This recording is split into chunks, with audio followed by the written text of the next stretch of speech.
Tātad labrīt. Esam atkal ieguvuši izmēģinājumu braucienā Fotonu tunnelā G7. Bet šis ir automātiskās kārbas. Šī ir automātiskās kārbas versija. Tātad tā izskatās automātiskās kārbas pārslēdzējs. Ļoti vienkārši piespiežam pogu un bīdam vai nu draivā, vai atpakaļ gaitā. Šim ir gan šāds te pilnpiedziņas pazemināto ātrumu un automātiskās funkcijas pārslēgšanas kloķis. Salons pa lielam tāds pats, kā arī visiem, arī ar manuālo, tikai šī te būtiskākā atšķirība. Nedaudz notestējot, ko auto dara ar aptuveni 200 kg kravas, šajā gadījumā tās ir riepas un diski. Nu, ļoti patīk, ka viņš brauc arī pa bedrēm, grants ceļiem. Tātad vismaz 200 kg iekšā kravas kastē un mašīna brauc jau mīkstāk. Nu, kā nekā džips, atspēr lāgas, nekādu lielo komfortu mēs šeit nevaram gaidīt, bet jebkurā gadījumā ir ļoti labi, man apmierina. Ieliekot šo te krāvu iekšā, mašīna brauc vēl komfortablāk. Tātad pamēģināju arī pabraukt pa slapju zāli, pa nedaudz apvidu. Sapratu, ka jā, kad aizmuguri buksē, ieslēdzot automātisko versiju uz kloķīšu. Protams, automātiski saslēdzās arī priekša un mašīna brauc arī ar šīm te vasaras, nu jā, nosauksim par vasaras riepām. Kas vēl būtiskākais, ko mēs varam pamanīt automātiskajai kārbai un manuālās kārbas versijai, ir tas, ka šis te Fotonu uzraksts automātiskajai kārbai ir tāds tumšs, tāds pat kā rest. Manuālai kārbai viņš ir chromēts, spīdīgs. Nu, man patīk šī versija, bet automāti es negribu. Jauki jau ir, bet es uzticos tomēr manuālim un uzticos sev. Bet komforts, protams, ir automātiskajai kārbai vienkārši vienreizējs. Otra atšķirība. Šie te tumšie reflektori, tātad lukturu iekšpuse ir melna. Manuālai kārbai ir arī chromēti.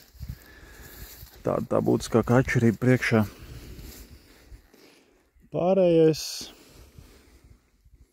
laikam nē, viss ir tāds pats, ko mēs šeit redzam pēc neliela dubļu apvidus braucienu.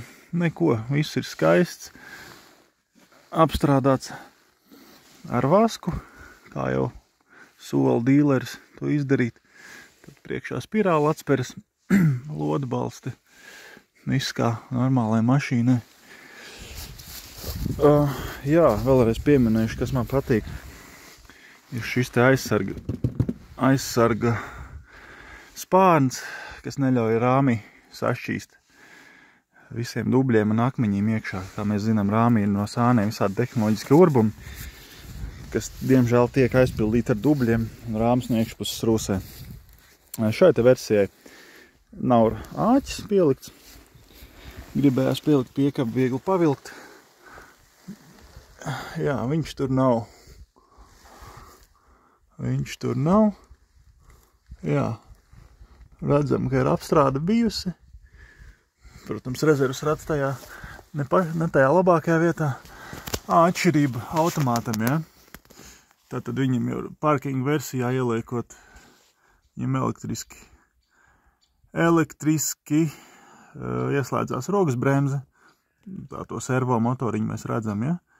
Nav vairs rokas bremze, ar roku jāpavelk kloķis. Tāpat arī ir otrā pusē. Tātad disku bremzes. Loku bremzes viņam nav.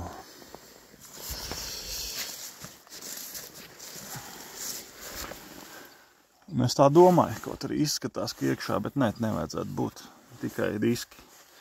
Nav nekāda mazie lociņi pa starpu vēl. Tā, pa lielam tas arī viss. Iekāpšu, piedarbināšu. Atslēga man ir kabatā visu laiku. Atslēga man ir kabatā.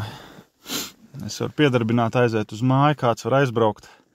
Bet tikko kā viņš noslāpēs, viņš vairs viņa mašīnu nepiedarbinās. Tad nospēžam bremzes, automātiski atbloķējas stūre, pirksts ir netīrs un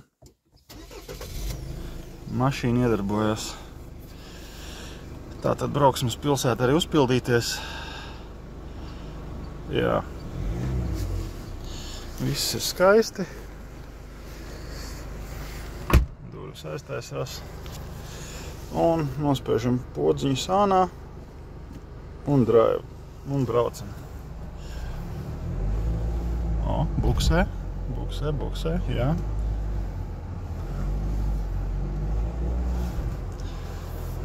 Tātad siena kaudze, bedre. Jā, bet tātad, kā jau es teicu, pāris 100 kg iekšā kravas kastē un mēs jau braucam komfortā. Tātad ir vēl viens pluss, Isofix stiprinājumi ir arī aizmugurē. Tātad bērnu sēdeklīt mēs esam nostiprinājuši un brauksim iepirkties. Paldies!